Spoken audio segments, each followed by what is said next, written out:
Welcome again to Your Pet, Your Vet. Today's show is going to be about vaccines, and specifically dog and cat vaccines.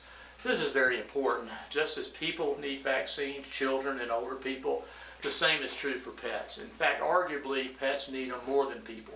And the reason why is that pets are very social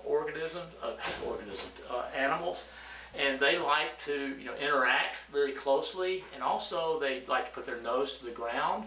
That's really especially important when you think about parasites, for example. So it's easy for diseases to be transmitted from pet to pet. You can actually bring certain diseases home with you on your clothes, or other fomites, you call it, which are inanimate objects that you can be visiting someone whose pet is shedding a particular virus, perhaps, and you can come home and bring your pet that disease if they're not particularly appropriately vaccinated.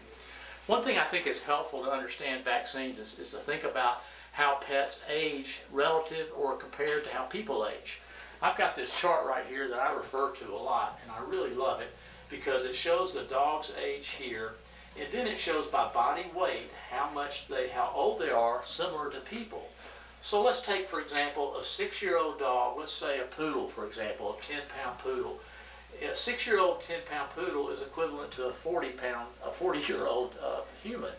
Now, the old rule of thumb is that 1 year in a human's life, in a pet's life, is comparable to 7 years in a human life. Did I have that right, or that backwards? You know what I mean? If you have a pet that's, say, 7 years old, multiply that by 7, and maybe they're 49.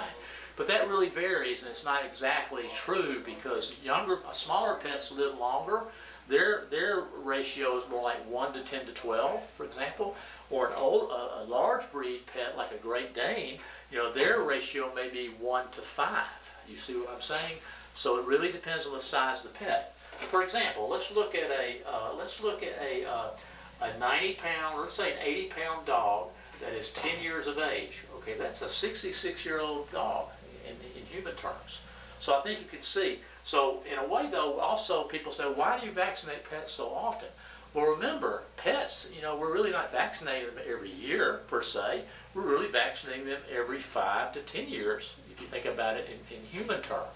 So really, these vaccines are spaced out. And then we have learned if we keep pets properly vaccinated, they are less likely or almost impossible to get these diseases. These vaccines are that good. Now, real quickly, let's look at a cat on this chart. A 7-year-old cat is equivalent to about a 45-year-old person. And looky here, a 21-year-old cat, cats can live a long time, is equivalent to a 100-year-old person. So I love this chart because it really kind of puts things in perspective. Well, let's talk about specific vaccines that we use in pets. Let's start with dogs. We have what's called core vaccines. Those are vaccines that all dogs should have, regardless of lifestyle. Okay, and the ones that they should have is called distemper parvo. Included in its distemper parvo is hepatitis and parainfluenza. So that's a standard vaccine that we use to protect dogs from distemper and parvo. Those other diseases are less common, but they are important to protect. We also usually vaccinate dogs for lepto, included in that vaccine. Lepto is a great vaccine because it protects pets from a disease that potentially can infect people called leptospirosis. So by protecting your pets, you're also in a way, or certainly protecting your own family members. Now, sometimes we don't give lepto because that is a vaccine that some pets are allergic to. So that's very, very rare. Less than 2% of dogs are allergic to lepto. But if they are, fortunately, the companies that make these vaccines realize that, we have the option of not giving it. The other core vaccine that all dogs should have is rabies. That's very important. It's required by law. And the reason why it's required by law is because rabies can be transmitted to people. So we have to protect our pets. That give us a barrier from the wildlife rabies that's very common in our family members, our two-legged family members. So rabies is very important, required by law. You can give rabies once a year or once every 3 years.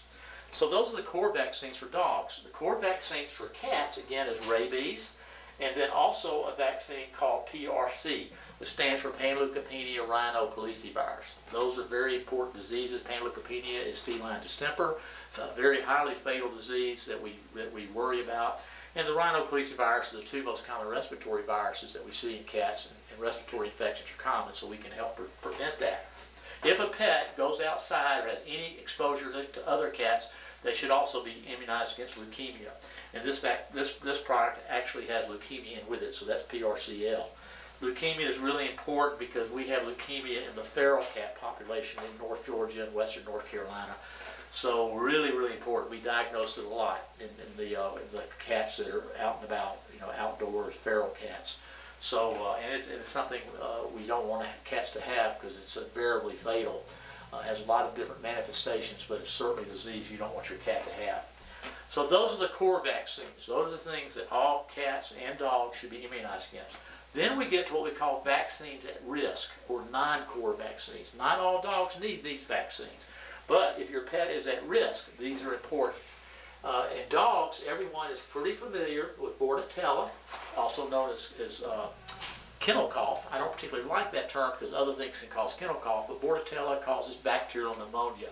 If your pet boards, gets groomed, goes to parks, socializes, it should be immunized against Bordetella. That's very important, and most people realize that. Now, there has been an outbreak of influenza.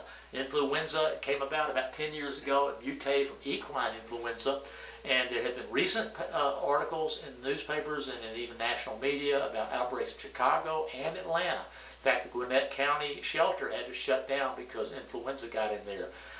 So this is something that we highly recommend at Lake Chattooga Animal Hospital for our boarders, and ever since we've been doing that, we rarely have any respiratory outbreaks.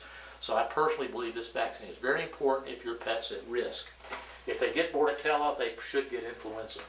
Now let's move to the last two non-core vaccines for dogs.